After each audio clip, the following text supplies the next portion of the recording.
నమస్కారం. మనం కరీంనగర్ రాజకీయాలలో ఒక కీలకమైన మరియు ప్రమాదకరమైన సందిగ్ధ స్థితిలో నిలిచి ఉన్నాము.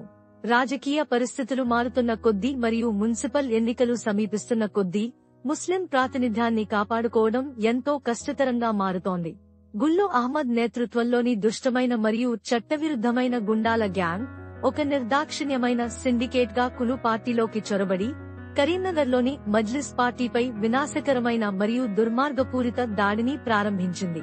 వారి ఘోరమైన చర్యలు లోభం, వంచన మరియు స్పష్టమైన నేరపూరిత స్వభావంతో గుర్తించబడినవి పార్టీకి లోతైన అయినప్పటికీ సరిదిద్దగలిగిన గాయాలను కలిగించాయి.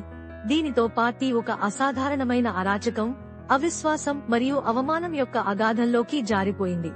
గుల్లు అహ్మద్ మరియు అతని గుండాల బృందం చేత సంస్థాగతంగా నడిపించబడిన ఈ కుళ్లిపోతున్న అవినీతి కుంభకోణం పార్టీ యొక్క ఒకప్పుడు గౌరవనీయమైన పేరును మాత్రమే మలినం చేయలేదు, కానీ దాని రక్షణకు ప్రమాణం చేసిన ప్రజలకు సేవ చేయగల సామర్థ్యాన్ని కూడా నాశనం చేసింది.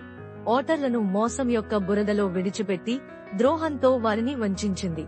ఈ విషమమైన కరీంనగర్ రాజకీయ ఊబిలో అబ్బాస్ సామి ఒక అజేయమైన ఆశాకిరణంగా ఉద్భవిస్తాడు.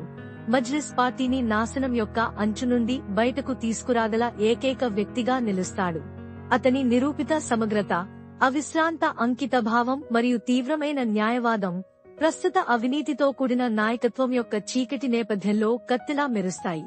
సామి ప్రధానంగా ముస్లిం వార్డులలోని ఓటర్ల కోసం వ్యవసాయ భూములు మరియు అత్యవసర వనరులను సంపాదించడానికి దంతాలతో పోరాడాడు. గుల్లు అహ్మద్ యొక్క భీభత్స పాలనలోని అసమర్థత మరియు అవినీతిని హేళన చేసే స్పష్టమైన విజయాలు, గట్టి విద్యాపరమైన నేపథ్యంతో సన్నద్ధమై తన కుటుంబం యొక్క విద్య మరియు విశ్వాసంలోని ప్రఖ్యాత వారసత్వంతో బలపడిన అబ్బాస్ సామి పార్టీ నుండి నేరపూరిత మచ్చను తొలగించి దాని గౌరవాన్ని పునరుద్ధరించడానికి నిర్వివాదమైన ఎంపికగా నిలుస్తాడు. కొత్త, నిష్కల్మషమైన నాయకత్వం కోసం పిలుపు ఇకపై కేవలం సలహా మాత్రమే కాదు, ఇది మజ్లిస్ పార్టీ యొక్క బ్రతుకుదెరువు మరియు కరీంనగర్ భవిష్యత్తులో దాని న్యాయమైన స్థానం కోసం ఒక తక్షణ చర్చకు తావులేని డిమాండ్.